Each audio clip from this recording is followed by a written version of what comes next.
اب نکلو گاڑی سے باہر۔ وہ ایک ایک لفظ چبا کر بولتا بغیر اس کے سنے گاڑی سے نکل گیا تو وہ بھی باہر نکل آئی۔ زبیر کا گھر ارحم کی طرح بہت بڑا نہیں تھا، چھوٹا تھا مگر وہ خوبصورتی سے سجا ہوا تھا۔ دیواروں پر شیزہ اور زبیر کی تصویریں لگی ہوئی تھیں۔ کافی یا کولڈ ڈرنک؟ کولڈ ڈرنک، زبیر کے پوچھنے پر وہ بولی۔ یہ لو۔ وہ اس کی جانب گلاس بڑھاتا ہوا بولا، جو اس نے تھام لیا۔ اب کیا؟ کیا مطلب تمہارا؟ زبیر نے اسے گھورا۔ مطلب مجھے ارحم کے پاس واپس کب لے کر جا رہے ہو؟ وہ کولڈ ڈرنک پیتے ہوئے پوچھنے لگی۔ جب ارحم بولے گا تب۔ وہ کاؤچ پر بیٹھتے ہوئے بولا۔ تو اسپرا سانس کھینچ کر رہ گئی اور لب چبانے لگی۔ تم اس کے ساتھ ہی رہو گی یا چھوڑ جاؤ گی اسے؟ زبیر کے الفاظ پر اس کی جانب دیکھنے لگی۔ میں نہیں چھوڑ کر جا رہی اسے، جب تک وہ مجھے میرے سوالوں کے جواب نہ دے دے۔ وہ سلگتے ہوئے لہجے میں بولی۔ کیسے جوابات؟ وہ مسکراتے ہوئے پوچھنے لگا۔ میرے سوالوں کے جواب؟ میری زندگی اس کی وجہ سے 360 کی ڈگری پر گھوم رہی ہے۔ اس کی وجہ سے میری گریجویشن مکمل ہونے والا سال ضائع ہو گیا، دانش کی ٹانگ ٹوٹ گئی، میرے پاپا ماما ایک پورا سال قید رہے، میری دوست اور اس کے پاپا کی ڈیتھ ہو گئی، اور یہ سب کچھ نہ ہوتا اگر تمہارا اسٹوپڈ دوست مجھے کڈنیپ کر کے نہیں لاتا۔ اور دیکھو جب میں واپس آ گئی ہوں، وہ ایک دوسری عورت کو میری موجودگی میں خود کو کس کرنے دے رہا ہے، جب میں اسی گھر میں موجود ہوں۔ مجھے جاننا ہے اس نے میری زندگی کے ساتھ یہ سب کیوں کیا۔ اگر اس نے جواب نہیں دیا تو تمہارے دوست کا بھی جینا حرام کر کے رکھ دوں گی۔ وہ تپے ہوئے لہجے میں آخری لائن بولی۔ یہی ارحم ہے، اسے سمجھنا بہت مشکل ہے۔ جب لوگوں کو لگنے لگتا ہے اب اسے ارحم آرام سے سمجھ سکتے ہیں، وہ ایسی کروٹ بدلتا ہے کہ لوگ دنگ رہ جاتے ہیں۔ وہ اتنی آسانی سے لوگوں کو خود تک پہنچنے کی اجازت نہیں دیتا۔ وہ گلاس سائڈ پہ رکھتے ہوئے بولا۔ مجھے پرواہ نہیں ہے، اب مجھے کوئی فرق نہیں پڑتا وہ کیسا ہے اور کیسا نہیں۔ وہ دانت پیستے ہوئے بولی۔ سچی؟ وہ مضحکہ خیز مسکراہٹ چہرے پہ سجائے پوچھنے لگا۔ اس نے میری زندگی جہنم بنا دی، وہ اسے گھورتے ہوئے بولی۔ اور تم پھر بھی اس کے پاس لوٹ کر آئی؟ وہ اس لیے کیونکہ میرے پاس کوئی اور دوسری آپشن نہیں تھی۔ وہ چلائی۔ بالکل ایسے ہی اس کے پاس بھی کوئی اور آپشن نہیں ہے۔ زبیر نے وجہ پیش کی۔ تمہارا کیا مطلب ہے؟ اسپرا نے گلاس ٹیبل پر رکھتے ہوئے پوچھا۔ جب اس نے تمہیں پہلی دفعہ دیکھا تو اسے صرف تمہاری خوبصورتی بھائی، وہ تمہیں خوبصورت سمجھ کر اپنے ساتھ اٹھا لے گیا تاکہ کچھ دن تم سے اپنا دل بہلا سکے، اس سے زیادہ تم اس کے لیے کچھ بھی نہیں تھی۔ لیکن جب وہ تمہارے ساتھ رہنے لگا تو تم وہ سب کچھ بن گئی جو اسے چاہیے تھا۔ وہ تمہارے ساتھ جینے لگا، تم نے اسے اس کی ذات کا وہ پہلو دکھایا جس سے وہ خود بھی آشنا نہیں تھا۔ وہ تمہارے وجود میں اپنے لیے روشنی ڈھونڈنے لگا۔ اس نے تمہیں استعمال نہیں کیا اسپرا، بلکہ شادی کر کے تمہیں اپنی عزت بنا لیا۔ وہ تمہاری جانب اس قدر کھونے لگا کہ اس کا دل کیا تمہیں مزید جانے، سمجھے۔ وہ تمہارے قریب ہونے لگا، لیکن کہتے ہیں نا کہ ہمارے ایکشن کے نتائج ہوتے ہیں۔ زبیر نے کہتے ہوئے خشک سا قہقہ لگایا۔ میرے خیال میں تم دونوں کو بات کرنی چاہیے۔ میں نہیں جانتا اسے تم میں ایسا بھی کیا دکھنے لگا تھا کہ وہ سچ میں بدلنے لگا تھا۔ جب سے تم اس کی زندگی میں آئی ہو، اس کے وجود میں ٹھہراؤ اور بدلاؤ میں نے محسوس کیا ہے۔ یہی وجہ ہے کہ میں تمہیں اس کے پاس رہنے کی اجازت دے رہا ہوں۔ وہ ایک مانسٹر ہے، اس کے بارے میں اچھی چیزیں بولنے سے وہ بدل نہیں جائے گا۔ وہ غصے سے چلائی، کیونکہ اس کے ذہن سے وہ اس لڑکی کا عکس جا ہی نہیں رہا تھا جس کے ساتھ اس نے ارحم کو دیکھا تھا۔ اچھا، میں اس کے بارے میں اچھی باتیں نہیں کر رہا، نہ ہی مجھے کرنے کی ضرورت ہے۔ جو تم نے آج دیکھا تمہیں لگا وہ بہت ہی غلط تھا، لیکن تمہیں برا کیوں لگا؟ کسی دوسری عورت کے ارحم کو کس کرنے پر تمہیں تو نفرت ہے نا اس سے؟ پھر اسے کسی اور کے ساتھ دیکھ کر تمہارا دل اتنی اذیت اور درد سے کیوں گزر رہا ہے؟ کیوں اتنا پاگل ہو گئی ہو کہ سارا گھر ہی تہس نہس کر رہی ہو؟ وہ مسکراتے ہوئے اس سے پوچھنے لگا، جبکہ اسپرا لب چباتے ہوئے سوچنے لگی، کیونکہ اسے خود نہیں پتا تھا اتنی ایموشنل کیوں ہو گئی کہ ارحم کے منہ پر تھپڑ بھی جڑ دیا۔ میں انتظار کر رہا ہوں جواب کا، وہ آئی برو چکاتا ہوا بولا۔ مجھے نہیں پتا، وہ یہاں وہاں دیکھتے ہوئے بولی۔ Oh come on, stop it bullshit, stop the bullshit. تم واپس آئی کیونکہ تمہارے پاس کوئی چوائس نہیں تھی، لیکن کیا تم نے اس دوران اسے یاد نہیں کیا؟ جب آج تم نے ارحم کو کسی اور عورت کے قریب دیکھا تو خود کے دل کو پھٹتا ہوا محسوس نہیں کیا؟ تم اس کے گھر کا حلیہ بگاڑ رہی ہو اور کہتی ہو مجھے نہیں پتا۔ آخر کب تک خود کو بیوقوف بنانے کا ارادہ ہے؟ وہ پوچھنے لگا۔ وہ میرے لیے اچھا نہیں ہے، نم آنکھوں سے چلائی وہ۔ پھر بھی یہ آنکھیں نم ہیں اور اس کے باوجود تم اسے چاہتی بھی ہو، وہ بھی چلاتے ہوئے بولا۔ مجھے کوئی فرق نہیں پڑتا، وہ جلدی سے اپنی آنکھیں خشک کرتے ہوئے بولی۔ ہاں تمہیں پڑتا ہے، تم اس وقت اذیت میں ہو کیونکہ تمہیں لگتا ہے وہ تمہیں چھوڑ کر دوسری لڑکیوں کے قریب جاتا ہے۔ ایسا کچھ نہیں ہے اسپرا، اسے پہلے ہی لڑکیاں کچھ خاص پسند نہیں تھیں اور جب سے تم آئی ہو اس کی زندگی میں اس نے کبھی کسی لڑکی کی جانب پلٹ کر بھی نہیں دیکھا۔ اس کی پرسنالٹی ایسی ہی ہے، لڑکیاں مرتی ہیں اس پر مگر اس کی ذات تم تک محدود ہے۔ آئی پرومس تم سے پہلے یا بعد میں کسی لڑکی کے ساتھ اس کا ایسا کوئی تعلق نہیں رہا، وہ اسے سمجھاتے ہوئے بولا۔ لیکن اس نے کہا، وہ کہتے ہی اس کی آنکھیں واپس سے بھیگنے لگیں۔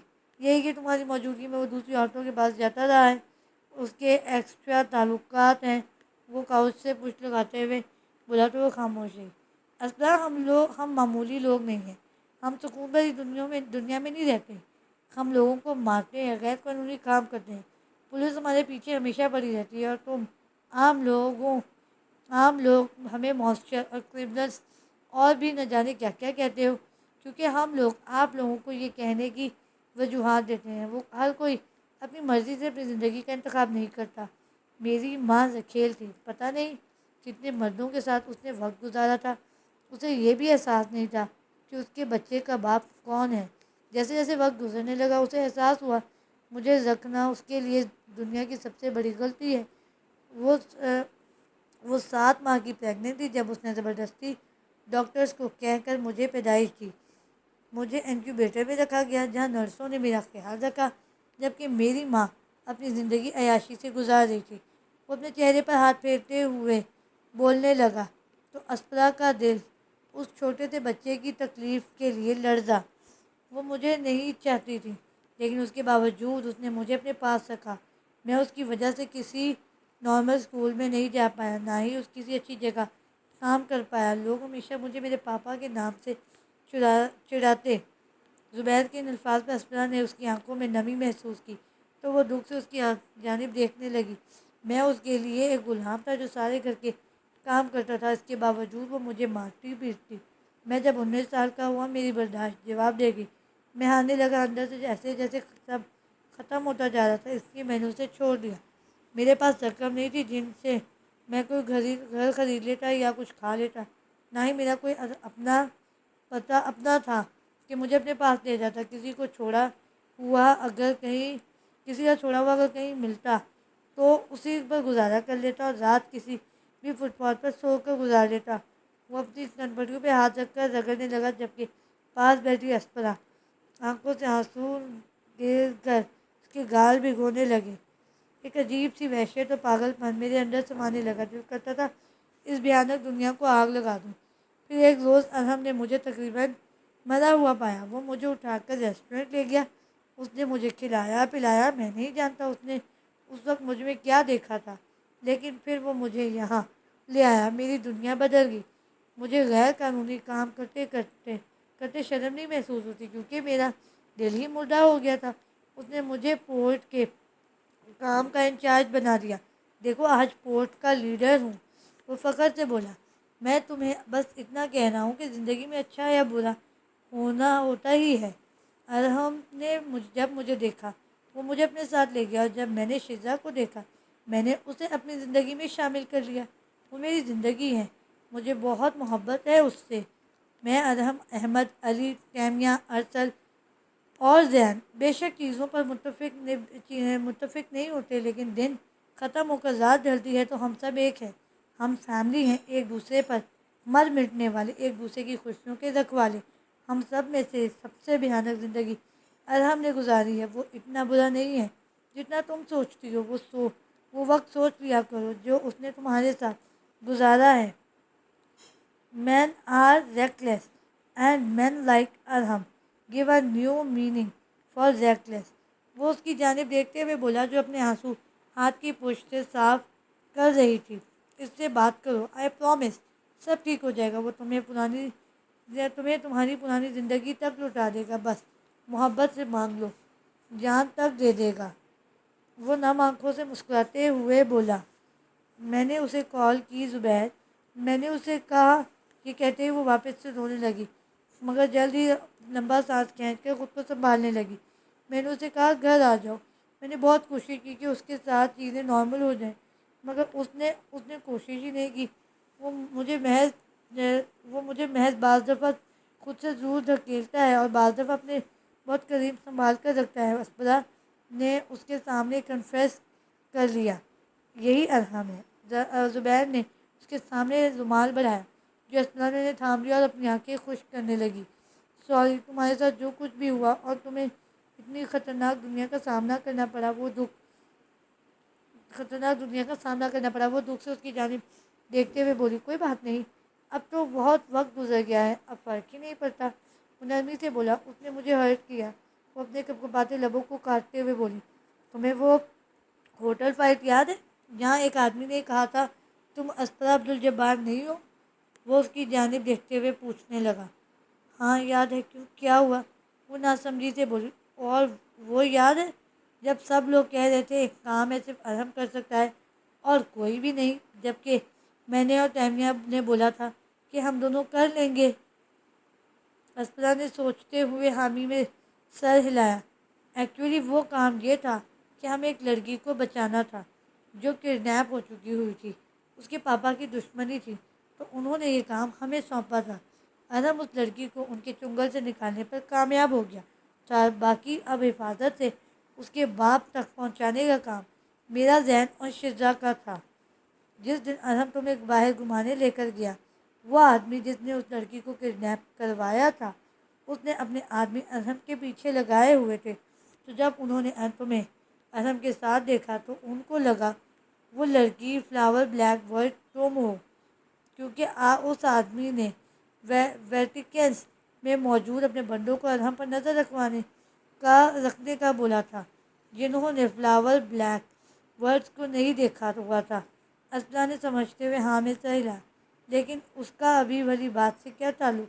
وہ آئیبرو جھکاتی ہوئی بولی۔ اسپرا، بے وقوف لڑکی، آج جو لڑکی تمہارے گھر موجود تھی وہ فلاور بلیک ورڈ ہی تھی جس کا تم میڈم نے گلا ہی دبا دیا۔ یار وہ صرف شکریہ بولنے آئی تھی کہ وہ اس کی وجہ سے محفوظ ہے، وہ دانت پیستے ہوئے بولی۔ لیکن اس نے ارحم کو کس کیوں کیا؟ وہ بھی غصے سے گھوٹتے ہوئے بولی۔ یہ تمہارا ایشیا نہیں ہے، یہاں کی لڑکیاں ایسی ہی براڈ مائنڈڈ اور بولڈ ہوتی ہیں، ان کے لیے گال پر کس کر کے شکریہ ادا کرنا معمولی سی بات ہے۔ وہ کاؤچ سے اٹھتے ہوئے بڑبڑایا، اور جو اس کے لب، وہ جو غصے سے چیخنے لگی تھی، وہ اپنے الفاظ کا احساس ہوا تو بلش کرنے لگی، ساتھ اسے گھورنے لگی۔ دیکھو تمہارا شوہر ہے ہی اتنا ہینڈسم، وہ کنٹرول نہیں کر پائی، اور دوسری بات، وہ اسے گھر اس لیے لایا تھا تاکہ تمہیں تھوڑا ہرٹ کر سکے۔ اس بیچارے کو نہیں پتا تھا تم ایسے آگ بگولا ہو جاؤ گی۔ اس سے پہلے وہ خود اسے کس کرنے سے روکنا، تو تم خود جھانسی کی رانی بن کر وہاں ٹپک پڑی اور اسے گلے سے پکڑ کے زمین پر پٹک دیا۔ واؤ یار، ویسے ارحم کو تم جیسی ہی ڈیزرو کرتی ہے، وہ کہکا لگاتے ہوئے بولا، تو وہ بھی بلش کرتی لب چبانے لگی۔ ہاں تو اس کی غلطی، میرے گھر کیوں کسی دوسری عورت کو لایا؟ وہ خود کو سنبھال کر دانت پیستے ہوئے بولی۔ اس سے پہلے وہ کوئی جواب دیتا اس کا موبائل بجنے لگا۔ اپنا خیال رکھنا ڈال، مجھے جانا ہے ابھی، تم اپنے ہاتھ کی بینڈیج کر لینا، وہ اسے کہہ کر اپنی گاڑی کی چابی پکڑ کر گھر سے نکل گیا۔ وہ اپنی بینڈیج بدل کر ایک کتاب جو ٹیبل پر پڑی ہوئی تھی وہ پکڑ کر کاؤچ پر بیٹھ کے پڑھنے لگی۔ اسپرا، زبیر نے دروازہ کھٹکھٹاتے ہوئے کہا۔ آ رہی ہوں۔ وہ کتاب جلدی سے بند کر کے دروازے کی جانب بڑھی۔ اوکے جاؤ، ارحم تمہارا ویٹ کر رہا ہے۔ اس کی بات پر اسپرا نے دروازے سے باہر دیکھا جہاں ارحم بلیک رنگ کی گاڑی میں موجود تھا۔ میں اس کے ساتھ نہیں جا رہی، جو بھی تھا، مگر وہ کسی اور کو گھر لایا تو کیسے لایا؟ اور میں تمہیں یہاں نہیں رکھ رہا، وہ بھی ترکی بترکی بولا۔ ٹھیک ہے، پھر میں سڑکوں پر پھر لوں گی، وہاں ہی سو جاؤں گی، کہہ کر آگے بڑھ گئی۔ تم اتنی پاگل کیوں ہو؟ اس کے باہر سڑک کی جانب جانے دو، اس کو باہر سڑک کی جانب جانے دو، وہ اس کا بازو دبوچ کر بولا، ساتھ ہی کھینچ کر لا کر ارحم کی گاڑی کے سامنے گاڑی میں بٹھا دیا اور اس کے باہر نکلنے سے پہلے ہی دروازہ لاک کر دیا۔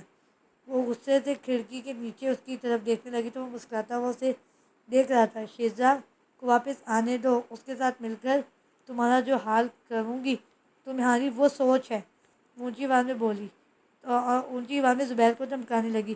ہاں ہاں ویٹ رہے گا، وہ کہہ لگاتے ہوئے بولا۔ تو ارحم گاڑی اسٹارٹ کر کے آگے بڑھ گیا۔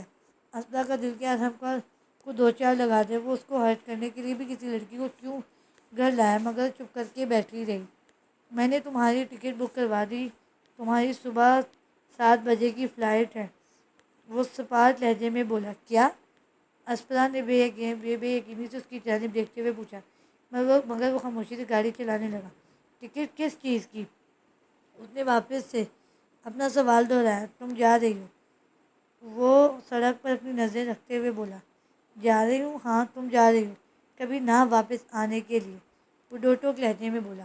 وہ منہ کھولے اس کا چہرہ دیکھنے لگی، کیونکہ اسے سمجھ ہی نہیں آ رہا تھا کیا بولے اور کیا نہیں، کیسے اپنا رد عمل ظاہر کرے، کیونکہ اسے اس کی پرانی زندگی واپس ملے جا رہی تھی۔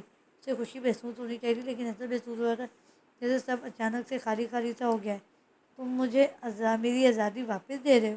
وہ ہمت کر کے پوچھنے لگی۔ ہاں، تمہیں تمہارا سب کچھ واپس دے رہا ہوں، وہ نرمی سے بولا۔ تم یہ نہیں کر سکتے، مطلب تم ایسا کبھی کرنا نہیں چاہتے تھے، پھر اب کیسے؟ وہ اس کی طرف دیکھتے ہوئے بولی، جو اس کی جانب نہیں دیکھ رہا تھا۔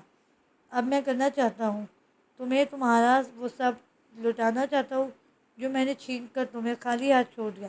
میں تمہیں تمہاری پرانی زندگی واپس لوٹاتا ہوں۔ اسپرا وہ سکون سے بولا۔ نہیں نہیں، تم سمجھ کیوں نہیں رہے ہو؟ تم مجھے کہہ رہے ہو گھر واپس چلی جاؤ، اور واپس کبھی لوٹ کر بھی نہیں آؤں، مطلب میں تمہیں کبھی بھی نہیں دیکھ پاؤں گی، میں تم سے میں تم سے ملوں کے فاصلے پر چلی جاؤں گی، میری ایک نارمل زندگی ہوگی، میرے دوست، ماما پاپا، میری بہن، تمہارا ایکس فیونسی، سب کچھ۔ ہاں اسپرا، سب کچھ ہی ہوگا جو تمہارا اپنا ہے، میں سمجھ گیا، اس لیے تمہیں بھیج رہا ہوں، تمہاری دنیا میں، تمہارے لوگوں میں۔ اس کی بات مکمل کرتے ہوئے بولا۔ نہیں، تم نے کہا تھا تم مجھے تب تک نہیں چھوڑو گے جب تک تم زندہ ہو، پھر اب اچانک سے یہ کیوں؟ People change, they take reckless decision and later regret it, وہ گاڑی کا ٹرن لیتے ہوئے بولا۔ مطلب تم پچھتا رہے ہو جو تم نے مجھے خود کے پاس رکھا، وہ ٹوٹے پھوٹے الفاظ میں پوچھنے لگی، تو ارحم نے لمبا سانس کھینچا، پھر آنکھیں بند کر کے کھولی تاکہ خود کو سنبھال سکے۔ اسپرا، جو تمہیں چاہیے تھا وہ دے رہا ہوں، اب اور کیا کروں میں؟ فکر مت کرو، وہ ڈائیورس پیپر بھی تمہیں بھیجوا دوں گا، تم اپنی زندگی اپنوں کے سنگ جینا، وہ مضبوط لہجے میں بولا۔ ارحم، تم ایسا کیسے بول سکتے ہو؟ وہ اس کی بازو پر زور سے پاٹے ہوئے نم آنکھوں سے گزری۔ آج اسی جگہ تم نے بولا تھا نا کہ میری وجہ سے ہاتھ خالی رہ گئی ہو۔ لو اسپرا، بھر دیے تمہارے ہاتھ خوشیوں سے، لٹا دی تمہیں تمہاری زندگی، جہاں تمہارے سب اپنے ہیں، اور میں تو کبھی تمہارا اپنا ہی تھا ہی نہیں، وہ کہہ کر گاڑی کا دروازہ کھول کر گھر کے اندر داخل ہو گیا بغیر پیچھے دیکھے۔ ارحم، وہ پکارتی ہوئی اس کے پیچھے بھاگی جو سیڑھیاں چڑھ رہا تھا، کیونکہ اس کے لہجے میں تکلیف اس نے صاف محسوس کی تھی۔ ارحم، وہ پکارتی اس کے پیچھے بھاگی، مگر وہ لیٹ تھی کیونکہ کمرے کا دروازہ بند ہو چکا تھا۔ ریلیکس ہو جاؤ اسپرا، بالکل ریلیکس، اگر چیخو چلاؤ گی تو چیزیں بگڑ جائیں گی، اور یاد کرو زبیر نے کیا بولا تھا کہ محبت سے مانگو گی تو جان تک نچھاور کر دے گا، مطلب اسے پیار کی ضرورت ہے، غصے کی نہیں۔ وہ خود کو سنبھالتی دروازے کے ساتھ ہی بیٹھنے چلی گئی۔ ارحم، دروازہ کھولو پلیز، وہ نرمی سے کہتی دروازہ ناک کرنے لگی۔ ارحم پلیز، اس کی آنکھوں سے نئے سرے سے آنسو بہنے لگے۔ اسپرا جاؤ بس تم اب، ارحم کی آواز پر وہ بے بسی سے رونے لگے۔ ارحم پلیز دروازہ کھول دو، خالی ہاتھ بھرنے کا مطلب یہ نہیں تھا، تم خود کو مجھ سے دور کر لو، پلیز یہ مت کرو، وہ شدت سے روتے ہوئے کہنے لگی، ساتھ فرش پر بیٹھ کر اپنا سر دروازے کے ساتھ ٹکا گئی۔ اتنا سب کچھ سہنے کے بعد یہ آخر یہ سب ایسے ہی چھوڑ رہا ہے، اتنی آسانی سے نہیں، بالکل بھی نہیں، تم بے شک ہار مان جاؤ ارحم، لیکن میں نہیں مانوں گی، مجھے اب تم چاہیے ہو، میرے ہو تم، اتنی آسانی سے نہیں جاؤں گی، وہ اپنی آنکھیں خشک کرتے ہوئے دل ہی دل میں سوچنے لگی۔ ارحم میری بات سنو، میں جانتی ہوں تم دوسری طرف ہو اور مجھے سن رہے ہو، ہر کوئی کہتا ہے تم برے ہو اور تم سے ڈرتا ہے، لیکن میں نہیں ڈرتی، میں جانتی ہوں تم نے بہت بھیانک چیزیں اپنی زندگی میں کی ہیں، لیکن میں نے تم میں وہ بھی دیکھا ہے جو کسی اور نے نہیں دیکھا، وہ اسے دوسری جانب چلتا ہوا صاف سن سکتی تھی۔ میں جانتی ہوں تم نے کل جو کچھ بھی کہا وہ سب جھوٹ تھا، تم بس مجھے ہرٹ کرنا چاہ رہے تھے تاکہ میں تم سے نفرت کروں جیسے پہلے کرتی تھی، لیکن انم نے میں نہیں کر سکتی اب۔ اگر تم نے میرے علاوہ کسی اور لڑکی کو چھونا تو دور دیکھا بھی تو تمہاری جان نکال کر رکھ دوں گی۔ وہ نم آنکھوں سے کہکا لگاتے ہوئے بولنے لگی، you were right, people take reckless decision but you could always rectify it. Arham, کوئی بھی پرفیکٹ نہیں ہوتا، تم سے بھی برے اور بھیانک لوگ اس دنیا میں موجود ہیں۔ جب اس کی طرف سے کوئی جواب نہیں آیا تو اس کی آنکھیں بھیگنے لگی۔ Baby please open the door, let me in, اس سب کے بارے میں بات کرتے ہیں۔ اگر تمہیں نہیں بات کرنی تو میں زبردستی نہیں کروں گی، بس مجھے اپنے پاس رہنے دو، دروازہ کھول دو۔ تم مجھے ہرٹ کرنے کے ساتھ ساتھ خود کو بھی ہرٹ کر رہے ہو۔ مت کرو ارحم، تم جانتے ہو تم جب مجھے ٹارچر کرو گے دگنی تو خود بھی اذیت برداشت کرو گے۔ وہ روتے ہوئے بولی۔ تبھی ڈور نوب گھومی اور دروازہ آہستہ سے کھلنے لگا۔ اسپرا کی نظر ارحم سے ٹکرائی تو اس کے دل نے ایک بیٹ مس کی، کیونکہ وہ اسے رویا رویا لگا جس کی نشاندہی اس کی آنکھیں کر رہی تھیں، جو اس وقت انتہائی سرخ تھی۔ ارحم نے اسے بازو سے کھینچ کر خود کے سینے سے لگایا۔ وہ بھی اس کے گرد اپنے بازو کا حساس باندھ کر رونے لگی، جبکہ ارحم نے نرمی سے اس کا چہرہ اوپر کیا۔ اس کی آنکھوں سے آنسو چڑھنے لگا۔ وہ جب چنتا وہ مزید رونے لگتی۔ مت رو میری جان، دیکھو اتنی پیاری آنکھیں خراب ہو جائیں گی۔ وہ اس کے بالوں کو نرمی سے سہلاتا رہا، باری باری اس کی آنکھوں پر اپنے لب رکھ گیا۔ مجھے کوئی پرواہ نہیں ہے دوسرے تمہارے بارے میں کیا بولتے ہیں، وہ اس کے چہرے پر ہاتھ پھیرتے ہوئے بولی تو ارحم نے ڈر بھری مسکراہٹ چہرے پر سجائی۔ اس نے نرمی سے اسپرا کا ہاتھ اپنے ہاتھ میں پکڑا اور سیڑھیاں اتر کر اسے اپنے آفس میں لے گیا۔ وہ بغیر سوال کے اس کے ساتھ چلنے لگی جہاں جہاں وہ اسے لے جانے لگا، کیونکہ ارحم اسی جگہ لے کر جا رہا تھا جب ایک دفعہ گھر پر حملہ ہوا تھا تو علی اسے لے کر گیا تھا۔ ارحم اسے اسی کمرے میں لے گیا جہاں کبرڈ میں چوہے تھے اور جس کے واش روم سے پانی لے کر اس نے ری کی پٹی کی تھی۔ ارحم نے جب لائٹ جلائی تو آج بھی وہ جگہ اتنے ہی اندھیرے میں ڈوبی ہوئی تھی جیسے پہلے تھی۔ اور آج بھی وہاں چوہے موجود تھے۔ میں اور میری ماں یہاں رہتے تھے۔ ارحم کے الفاظ پر اسپرا کی آنکھیں پھیلیں۔ مطلب وہ اسکیچ جس میں ایک عورت اور بچہ تھا وہ ارحم اور اس کی ماں کا ہے؟ وہ پتھرائی آنکھوں سے ارحم کی جانب دیکھتے اور سوچنے لگی، یاد ہے میں نے تمہیں بتایا تھا کہ میں اور ماما زین کے گھر میں رہتے تھے، میرے پاپا کی ہماری زندگی میں واپس سے نہ آنے پہلے تک؟ ارحم نے اس کی جانب دیکھتے ہوئے پوچھا تو اس نے ہاں میں سر ہلایا۔ ایک رات زین کے پاپا تقریباً 10 بجے گھر واپس آئے۔ اس رات ان کا گھر آنے کا کوئی پلان نہیں تھا کیونکہ انہوں نے مال بیچنے جانا تھا۔ جب ان کی بیوی نے پوچھا کہ وہ گھر جلدی کیوں آ گئے تو انہوں نے کہا وہ آج نہیں کل جانا ہے، اس لیے آج جلدی آ گیا ہوں۔ ہم سب کھانا کھانے میں مصروف تھے کہ اچانک گھر کی بیل بجی اور زین کے پاپا جواب دینے کے لیے دروازے پر گئے، جہاں سے ایک ایسا شخص نمودار ہوا جسے میں نے آج سے پہلے کبھی نہیں دیکھا تھا۔ میری ماما کپ کپاتے ہوئے ٹیبل سے اٹھ گئی۔ میں نہیں جانتا تھا یہ جو شخص آیا ہے میرا باپ ہے۔ میری طرف دیکھتے ہوئے اس کی مسکراہٹ مزید گہری ہو گئی۔ وہ آدمی رحمت صاحب سے 2 انچ لمبا تھا، جس کی موجودگی کی وجہ سے رحمت کی بیوی شازیہ انتہائی انکمفرٹیبل محسوس ہونے لگی، جبکہ صوفیہ بیگم اپنے بیٹے کو خود سے پیچھے چھپانے لگی تاکہ اس کا شوہر اس کی طرف نہ دیکھے۔ وہ چھوٹا سا 9 سالہ بچہ اپنی ماں کی جانب حیرت سے دیکھنے لگا، کیونکہ اپنی ماں کے چہرے پر یہ خوف اور وجود میں کپکپاہٹ اسے کچھ غلط ہونے کا پیغام دے رہی تھی۔ صوفیہ مائی ڈارلنگ، جہانزیب نے طنزیہ مسکراہٹ چہرے پر سجائے ہوئے کہا تو جو سب بڑوں نے محسوس کی۔ جہانزیب نے ان کے درمیان کا فاصلہ طے کیا اور اپنی بیوی اور بچے کے قریب جا کر کھڑا ہوا۔ نہیں، میرے قریب مت آؤ، صوفیہ نے مضبوط لہجے میں کہنا چاہا، مگر اس کے باوجود اس کی آواز لرزی۔ شازیہ بیگم نے پلٹ کر اپنے بچوں ارسطل و زین کی جانب دیکھا۔ انہیں پتہ تھا یہاں کچھ بہت برا ہونے والا ہے، اس لیے وہ اپنے بچوں کو محفوظ کرنا چاہنے لگی۔ ارسطل، جب میں تمہیں کہوں کہ جاؤ، تمہیں اپنے بھائی کا ہاتھ پکڑ کر بھاگنا ہے اور اسے لے کر ٹاور پہ جانا ہے۔ وہ ان کی جانب دیکھتے ہوئے بولی، لیکن ماما آپ کو کیسے؟ میں اور تمہاری صوفیہ آنٹی یہ بہت اچھے سے جانتے ہیں، تم لوگ ایک ٹاور پر جاتے ہو اور ہاں وہاں کافی انجوائے کرتے ہو۔ اب تمہیں میری بات سمجھ آئی؟ شازیہ بیگم کے پوچھنے پر ارسطل نے جلدی سے ہاں میں سر ہلایا۔ صوفیہ ڈارلنگ، جہانزیب نے صوفیہ کی جانب انتہائی غصے سے دیکھتے ہوئے نرمی سے کہا، جس پر صوفیہ اپنے قدم پیچھے کی جانب بڑھانے لگی۔ چھوٹا ارحم، جو اپنی ماما کے وجود کے پیچھے چھپا ہوا تھا، تھوڑا سا سر نکال کر اس شخص کی جانب دیکھنے لگا جس کی وجہ سے اس کی ماں کا جسم گھبراہٹ اور خوف سے لرز رہا تھا۔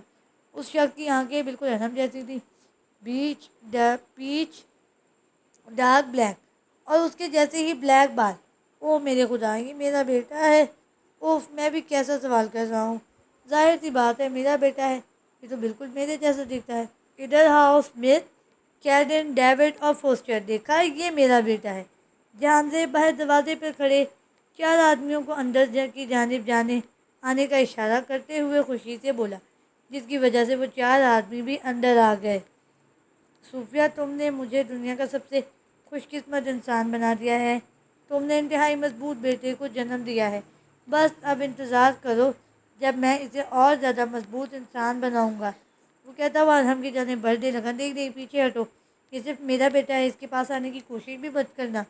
وہ کپکپاتے ہوئے لہجے میں اس نے آج ہی وہ 2 پلین کی ٹکٹس کٹوائی تھی کہ وہ اپنے بیٹے کو ساتھ لے کر یہاں سے کل چلی جائے گی تاکہ انزحمت کی فیملی پر کوئی آنچ نہ آ سکے۔ اب تم اپنے شوہر کو ایسے ٹریٹ کرو گی ڈارلنگ؟ تم بھاگ آئی جب تم 5 ماہ کی پریگننٹ تھی۔ کیا تم جانتے ہو اس وقت میں نے کیسا محسوس کیا؟ وہ رحمت کی جانب مڑا۔ تم کام سے تھکے ہارے گھر آؤ اور تمہاری بیوی گھر موجود ہی نہ ہو، جبکہ باہر کھڑے دروازے پر گارڈز انتہائی خستہ حالت میں ہوں۔ جہانزیب نے اس کی جانب دیکھتے ہوئے پوچھنے لگا، تم کیا چاہتے ہو؟ رحمت نے اس سے الٹا سوال کیا۔ میں کچھ نہیں، میں بس یہاں اپنی بیوی اور بیٹا لینے آیا ہوں۔ جہانزیب نے پیار سے کہا، اگر وہ اپنی مرضی سے جانا چاہے تو لے جاؤ، ورنہ اسے یہاں ہی چھوڑ جاؤ۔ شازیہ بیگم نے غصے سے کہا، تمہارے پاس 2 بہادر بیٹے ہیں، میں دیکھ سکتا ہوں۔ جہانزیب کی کہنے پر ارسل اور زین اپنی ماما سے چپکنے لگے۔ تو جیسا میں کہہ رہا تھا، میری بیوی مجھے چھوڑ کر یہاں آ گئی ہے، یہ نارمل ہے؟ نہیں، بالکل بھی نہیں، وہ بھی اس وقت جب وہ میرے بچے کی ماں بننے والی ہو۔ جہانزیب غصے سے چلایا تو شازیہ خوف سے اچھلی۔ تم نے ایسا کیوں کیا؟ تمہیں ایسا کیوں لگا کہ میں تمہیں ڈھونڈ نہیں سکوں گا؟ میں نے تمہیں کتنی دفعہ بتایا کہ تم مجھ سے دور نہیں بھاگ سکتی۔ جب تم پہلی دفعہ بھاگ گئی تھی، کیا تم بھول گئی میں نے کیا کیا تھا؟ میں نے تمہارے لالچی ماں باپ کے گلے میں نوٹ اور سکے دھسے تھے، اور اس قدر دھسے تھے کہ وہ دونوں ہی مر گئے۔ میں نے سوچا تم نے اس سے اچھا سبق لیا ہے۔ اس کی بات پر صوفیہ اپنے بیٹے کو سینے سے لگا کر بلک بلک کر رونے لگی۔ وہ چاہ کر بھی وہ دن نہیں بھولی تھی جس دن اس نے صوفیہ کو کرسی پر رسی سے باندھ کر اس کی نظروں کے سامنے اس کے ماں باپ کو موت کے منہ دھکیل دیا تھا، اور وہ سوائے رونے، چیخنے، چلانے اور گڑ گڑانے کے علاوہ کچھ بھی نہیں کر سکی تھی۔ لیکن تم یہاں ہو، وقت بہت تیزی سے گزر جاتا ہے۔ مجھے ایسا محسوس ہو رہا ہے جیسے تم مجھے کل ہی چھوڑ کر گئی تھی، مگر سامنے اپنے بیٹے کو دیکھ کر لگ رہا ہے کہ میں نے کافی کچھ مس کر دیا ہے، جیسے اس کی پہلی مسکراہٹ، اس کا رونا، اس کا پہلا لفظ، اس کا چلنا۔ اور مایوسی سے وہ صوفیہ کی جانب دیکھتے ہوئے بولا، میں تمہارے ساتھ چلوں گی۔ صوفیہ نے رحمت اور شازیہ کی جانب دیکھتے ہوئے کہا، ظاہر سی بات ہے تم چلو گی ہی، اس میں شک والی کوئی بات نہیں۔ جہانزیب سکون سے بولا، وہ نہیں جا رہی، میرے گھر سے نکلو جہانزیب۔ رحمت علی نے چلاتے ہوئے کہا، مجھے اچھا لگتا ہے جب صوفیہ چلاتی ہے، اس کے علاوہ مجھے کسی کا چلانا پسند نہیں۔ جہانزیب ڈور ٹوک لہجے میں بولا۔ شازیہ بیگم نے دیکھا جب اس کی طرف کوئی نہیں دیکھ رہا تو وہ آہستہ آہستہ اپنا ہاتھ پیچھے لے جا کر سائڈ ٹیبل پر بڑا سیل پکڑنے لگی۔ اس سے پہلے اس کا ہاتھ سیلف تک پہنچتا ایک فائر کی آواز کمرے میں گونجی اور شازیہ کا وجود زمین پر گر گیا۔ شازیہ! رحمت علی نے اپنی بیوی کو جانب بھاگتے ہوئے اسے پکارا، ساتھ ہی ان دونوں کے بیٹے فرش پر اپنی ماما کے برابر بیٹھتے چلے گئے۔ شازیہ! صوفیہ نے کہہ کر اس کی جانب بھاگنا چاہا، مگر جہانزیب نے اس کا ہاتھ مضبوطی سے پکڑ لیا۔ تمہیں کیا لگتا ہے تم کہاں جا رہی ہو؟ جہانزیب نے سلگتے ہوئے لہجے میں پوچھا۔ صوفیہ کے منہ پر تھپڑ لگا دیا۔ صوفیہ فرش پر ارحم کو سینے سے لگائے ہوئے گری تھی۔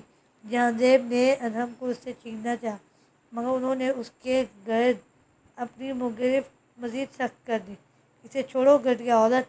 جہانزیب چیخا، مگر اس نے پرواہ کیے بغیر اپنے بیٹے کو سینے میں چھپائے رکھا جو اب رو رہا تھا۔ ماما، انم نے روتے ہوئے کہا، جب جہان دیو کے ناخن اس کی جلد میں دھنستے چلے گئے۔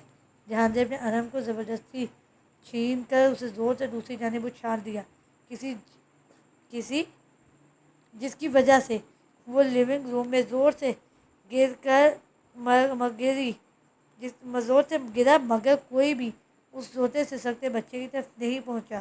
تمہاری ہمت بھی کیسے ہوئی مجھے چھوڑنے کی؟ جہان دیو نے کہہ کر کافی تھپڑ صوفیہ کے منہ پر جڑ دیے اور ساتھ سوچے سمجھے بغیر پسٹل کا بیرل اس کے سر پر مارنے لگا۔ شازیہ پلیز آنکھیں مت بند کرنا، جاگتی رہو، رحمت صاحب نے کہا تو شازیہ کو اپنی آنکھیں کھلی رکھنے میں بہت دقت پیش آنے لگی۔ رحمت صاحب اپنی بیوی کو اٹھا کر باہر کی جانب بھاگا، مگر ڈیوڈ نے اسے باہر نکلنے نہیں دیا اور اس کے ٹانگ پر زور سے پاؤں مارا، جس کی وجہ سے اس کا بیلنس مل رہا۔ فوسٹر نے شیشے کا باؤل اٹھا کر رحمت صاحب کے سر پر دے مارا، جس سے وہ ہزاروں ٹکڑوں میں ٹوٹ گیا۔ دونوں چھوٹے بچے اپنے ماما پاپا کو بازو پکڑ کے رونے لگے۔ ارحم رحمت صاحب کی جانب بڑھا اور اپنے ننھے ہاتھوں سے ان کے سر پر بہتا خون صاف کرنے لگا۔ رحمت پاپا، ارحم رحمت صاحب کا سر گود میں رکھ کر شدت سے رونے لگا۔ پاپا، جہان دیو نے خود سے غصے سے پلٹ کر اور اپنے قدم ارحم کی جانب بڑھا دیے۔ صوفیہ نے اس کی ٹانگ پکڑ کر روکنا چاہا، مگر وہ اسے اپنے ساتھ گھسیٹتے ہوئے ارحم تک پہنچا۔ تمہارا باپ وہ نہیں، میں ہوں، یا تمہاری ماں اس کی رکھیل بن گئی تھی کیونکہ بیوی تو وہ اس کی ہے۔ جہان دیو نے شازیہ کے پیٹ پر پاؤں مارتے ہوئے کہا۔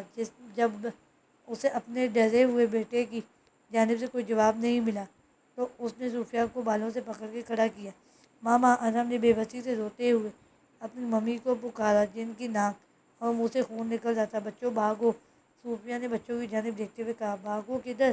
جہان دیو نے صوفیہ کا منہ اپنے ہاتھ میں دبوچتے ہوئے کہا۔ تم جہنم میں سڑو، وہ انتہائی نفرت سے جہان دیو کی جانب دیکھتے ہوئے بولی۔ جہان دیو اپنی بیوی کو بالوں سے پکڑ کر گاڑی کی جانب چلا گیا، جس کی وجہ سے اس کے آدمی بھی ارحم اور رحمت صاحب کو چھوڑ کر اس کے پیچھے چلے گئے۔ ماما، چھوٹا زین روتا ہوا اپنی ماں کی جانب دوڑا، رحمت کے سینے سے لگی ہوئی تھی۔ مجھے معاف کر دو شازیہ، مجھے اسے اپنے ساتھ گھر نہیں لانا چاہیے تھا، رحمت صاحب نے اس کی جانب دیکھتے ہوئے کہا، جو اپنے پیٹ پر ہاتھ رکھے لمبے لمبے سانس لے رہی تھی۔ مجھے معافی مت مانگو، تم نے اچھی چیز کی، ورنہ وہ اب تک ارحم اور صوفیہ کو مار چکا ہوتا۔ ابھی شکر ہے اس نے اپنی زندگی کے 9 سال اچھے سے گزارے۔ اب تم اٹھو اور اپنے بچوں کو لے کر یہاں سے نکلو، اس سے پہلے وہ واپس آ جائیں۔ شازیہ نے رحمت کی جانب دیکھتے ہوئے لڑکھڑاتی آواز میں الفاظ ادا کیے۔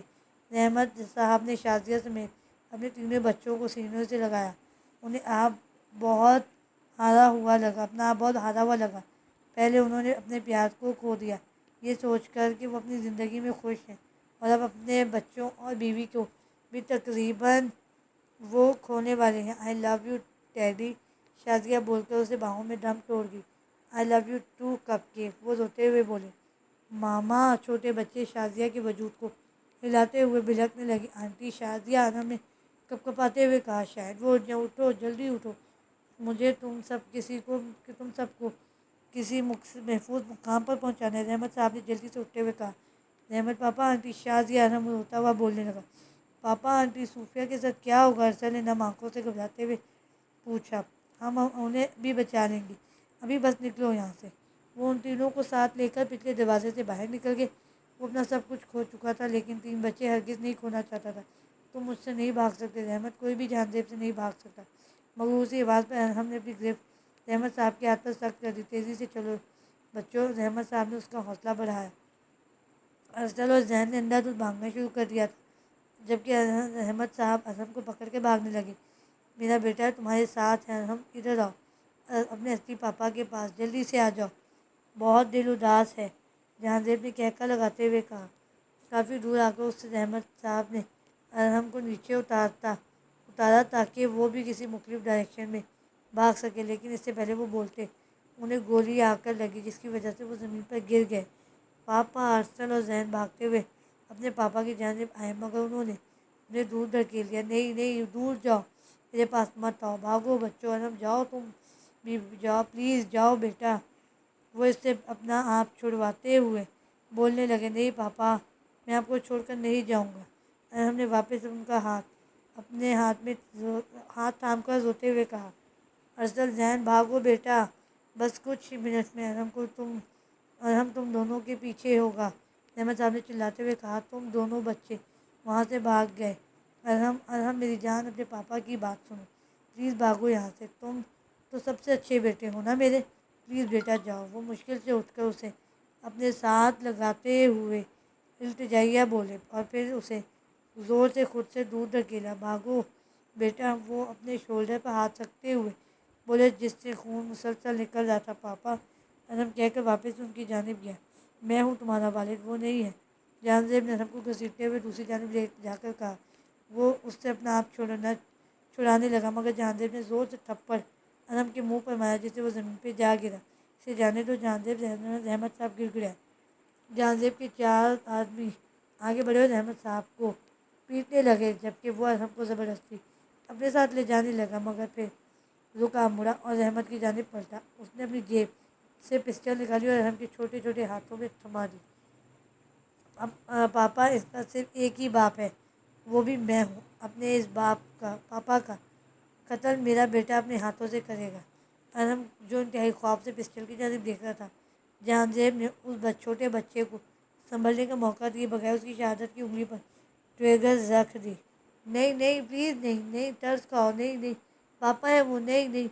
وہ باقاعدہ روتے ہوئے وہاں سے ہاتھ ہٹانے لگا اپنے، مگر جہان زیب کی گرفت انتہائی سخت تھی۔ زین اور ارسل جھاڑیوں سے روتے ہوئے یہ منظر دیکھ رہے تھے۔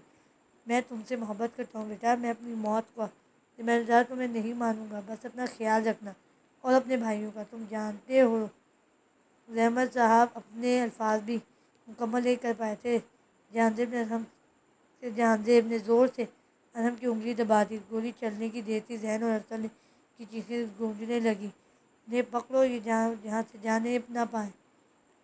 جہان زیب نے اپنے آدمیوں کو حکم دیا، خون کی جانب بھاگے، جبکہ ارحم وہیں زمین پر گرتا سامنے پڑے بے جان وجود کو پتھرائی آنکھوں کے ساتھ دیکھنے لگا۔ او مائی گاڈ! ارحم اسپر کہتے ہوئے رونے لگی۔ اسے یقین ہی نہیں آ رہا تھا، یہ سب اس کے اپنے سگے پاپا نے کیا تھا۔ میں نے اس آدمی کو مار دیا جس کے روپ میں میں نے اپنے پاپا کو دیکھا تھا، اسپرا، میں نے ان ہاتھوں سے اپنے پاپا کو مار دیا تھا۔ ارحم نے سرخ ہوتی آنکھوں سے اپنے ہاتھوں کی جانب دیکھتے ہوئے کہا، نہیں نہیں ارحم، اس میں تمہاری کوئی غلطی نہیں تھی، یہ سب تمہارے پاپا کا قصور ہے، انہوں نے وہ قتل کیا ہے، تم نے نہیں۔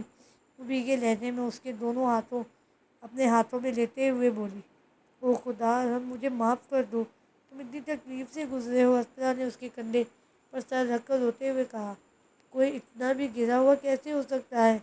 اپنے ہی بیٹے کی زندگی جہنم بنا دی جب وہ محض 9 سال کا تھا۔ اپنے ہاتھوں سے اس ننھے بچے کو اندھیروں میں دھکیل دیا۔ اس کے گرد اپنا ہزار باندھتی نم آنکھوں سے سوچنے لگی، وہ مجھے اور میری ماما کو اپنے گھر میں لے گیا، ایک کمرے میں ماما کو قید کر دیا اور اس کے ساتھ والے میں مجھے۔ وہ میری ماما کو مارتا پیٹتا، ان پر چلاتا چیختا، مگر میں کچھ نہیں کر سکتا تھا، نہ ہی ان کے آنچل میں چھپ سکتا تھا۔ ان کے سسکتے آوازیں ہر وقت میرے کانوں میں ٹکراتی رہتی۔ ہر روز صبح، شام اور دوپہر میں میرے کمرے کا دروازہ کھولتا اور کھانا میرے منہ پر پھینک کر چلا جاتا، جیسے میں وہاں کوئی بھکاری ہوں۔ لیکن یار، سلوک تو ایسا بھکاریوں کے ساتھ بھی نہیں ہوتا۔ جتنی دیر وہ گھر رہتا، میری ماں تڑپتی رہتی، کیونکہ وہ ٹارچر کرتا رہتا۔ خاموشی تب ہوتی جب وہ اپنے کام پر چلا جاتا۔ جو دیوار ہم دونوں کے کمرے کو جوڑتی تھی، ایک کے ساتھ میں پشت لگا کر بیٹھ جاتا اور دوسری جانب میری ماما۔ وہ مجھے سمجھاتی، اس سب میں میری کوئی غلطی نہیں ہے، یہاں تک کہ وہ یہ بھی بولتی کہ رحمت پاپا کے قتل میں میرا کوئی قصور نہیں۔ اصلا میں اپنی ماما سے بہت محبت کرتا تھا، خدا نے بہت انمول تحفہ دیا تھا۔ وہ آنسو پیتے ہوئے لمبا سانس کھینچ کر بولنے لگا، ماں کے بعد میں نے اپنی ماما کو دیکھا کیونکہ 6 ماہ کے بعد میں نے اپنی ماما کو دیکھا کیونکہ وہ ہمیں ایک بزنس پارٹی پر لے گیا تھا اور وہاں فیملی کا ہونا ضروری تھا۔ جب میں اس بھیانک کمرے سے نکل کر پارٹی میں پہنچا تو میں نے اپنی ماما کو دیکھا، جہاں ہمیشہ کی طرح وہ پیاری لگ رہی تھی۔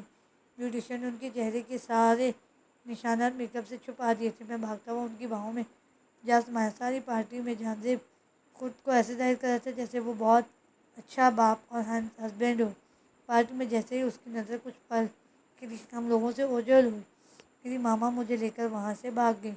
انہیں نہیں پتہ تھا وہ مجھے لے کر کہاں جا رہی ہیں، مگر وہ بھاگتی چلی گئی اور آخر وہ مجھے یہاں لے آئیں اور ہم نے کمرے کی جانب اشارہ کیا جہاں وہ دونوں ابھی کھڑے تھے۔ میری ماما نے ایک چھوٹا سا گھر صاف کیا اور ہم لوگوں نے یہاں رہنا شروع کر دیا۔ وہ ہر روز مجھے کمرے میں لاک کر کے خود کھانے کی تلاش میں نکل جاتی۔ مجھے نہیں پتہ تھا وہ کیا کام کرتی ہیں، وہ کیا نہیں کرتی۔ وہ جب بھی وہ جب وہ بھی گھر واپس لوٹتی ان کے ہاتھ جلے ہوئے ہوتے تھے۔ میں جب 10 سال کا ہوا تب مجھے پتہ چلا کہ وہ کوئلے کی فیکٹری میں کام کرتی ہیں۔ ایک رات جب میں اپنی ماما کا انتظار کر رہا تھا تو ایک آدمی دروازے پر آیا، لیکن میری ماما کے کہے کے مطابق میں نے دروازہ نہیں کھولا کیونکہ انہوں نے منع کیا تھا کہ ان کے علاوہ کبھی کسی کے لیے دروازہ نہ کھولوں۔ لیکن جب اس نے میری ماما کا نام لیا تو میرے پاس کوئی چوائس نہیں رہی اور میں نے دروازہ کھول دیا۔ ہم نے خدا کا لمبا سانس کھینچا اور اپنی آنکھیں بند کر لیں۔ اس نے کہا میری موم مر گئی ہیں۔ یہ بتاتے ہوئے اس کی آنکھوں سے آنسو ٹوٹ کر گرے، جبکہ اسپنا سانس رو کے اسے دیکھنے لگی۔ اسپنا، اس نے کہا کہ میری ماما سے اتنا دھواں برداشت نہیں ہوا اور گھٹن سے ان کا وجود دم توڑ گیا کیونکہ وہ بہت کمزور ہو گئی تھی۔ ان کو دفنانے کے بعد میں اس خوفناک دنیا میں بالکل اکیلا رہ گیا۔ مجھے نہیں پتہ تھا مجھے کیا کرنا ہے، مجھے کس طرف جانا ہے۔ مجھے سمجھ ہی نہیں آ رہا تھا میں کہاں جاؤں۔ اب اسپنا، جو تھوڑی سی رقم میرے پاس تھی، میں شروع میں ایک وقت اس سے کھانا کھاتا رہا، مگر پھر جب پیسے ختم ہونے کے قریب آئے تو ہفتے میں ایک بار کھانا کھاتا۔ میں نے باہر نکل کر کوئی کام کرنا چاہا جس سے میرا پیٹ بھر جائے، مگر 10 سال کے بچے کو کون کام پر رکھتا ہے؟ یہ غیر قانونی ہے۔ ایک دن بھوک سے بےحال وجود لے کر سڑک پر لیٹا ہوا تھا کہ ارسل اور ذہن نے مجھے ڈھونڈ لیا۔ اس دن مجھے احساس ہوا وہ دونوں زندہ ہیں۔ ان لوگوں کے ساتھ ایک آدمی تھا جو کافی خطرناک لگ رہا تھا، لیکن وہ میرے پاپا کی طرح اس میں کچھ بھی نہیں تھا۔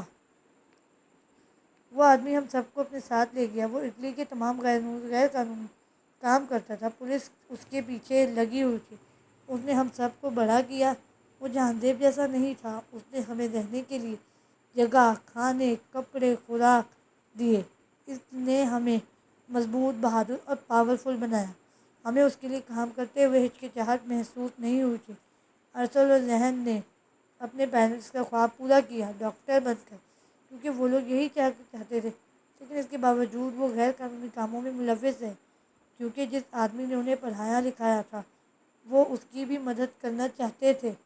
ہمارے باس رضا برنیڈو کی مدد سے میں نے اپنے باپ جہانزیب کو ڈھونڈا اور ہتھوڑی سے اس کی ٹانگیں بازو توڑ دیے، لیکن دل کو سکون ہی نہیں مل رہا تھا کیونکہ سامنے پڑا وجود میری بربادیوں کی وجہ تھا۔ میری ہستی مسکراتی زندگی ویرانیوں میں دھکیلنے والا تھا۔ میں نے پیچ کس کر پکڑا اور اس کے سینے کو چیر کر اس میں سے دل نکال لیا اور اپنے ہاتھوں سے بری طرح مسل دیا۔ اس دن میرے اندر اس قدر وحشت اور جنون دیکھ کر میرے باس نے مجھے اسکارپیو کا نام دیا۔ اسپنا، میرا باپ مرتے وقت مجھے اسکارپیو بنا گیا، وہ خشک سا کہکا لگاتے ہوئے بولا، جبکہ وہ پاس کھڑی شدت سے روتی۔ اس کے بعد باس نے مجھے اپنا رائٹ ہینڈ بنا لیا اور میں اس زندگی میں دھنستا چلا گیا۔ مجھے اپنی زندگی کی پرواہ نہیں رہی۔ دل تو اسی دن مردہ ہو گیا تھا جس دن اپنی ماں کو اپنے ہاتھوں سے دفن کیا تھا۔ اسپنا، میں موت سے کھیلنے لگا۔ میں انسان سے کب مانسٹر میں بدل گیا، احساس ہی نہیں ہوا۔ احساس ہوتا بھی کیسے؟ جذبات ہی مر چکے تھے۔ اسی طرح بینکاک میں اپنی زندگی موت کے حوالے کر کے میں نے باس اور ٹونی کو وہاں سے نکالا اور اپنے سارے ساتھیوں کو بھی بھگا دیا۔ آفیسر سنان کو لگا میں مر گیا ہوں، لیکن میری جگہ کوئی اور آدمی جلا تھا۔ مجھے اپنی کوئی پرواہ نہیں رہی۔ میں ہر غلط کام کرنے لگا۔ میرے پاس ہر چیز تھی، دوست، پیسہ، عورتیں، شہرت، مختصر دنیا کی ہر چیز میرے قدموں میں موجود تھی، لیکن سکون نہیں ملا مجھے۔ اسپنا، ذہن نے اور ارسل نے اپنے پاپا کی موت کا ذمہ دار مجھے کبھی نہیں مانا۔ الٹا ان لوگوں نے مجھے اس حادثے سے نکلنے میں مدد کی۔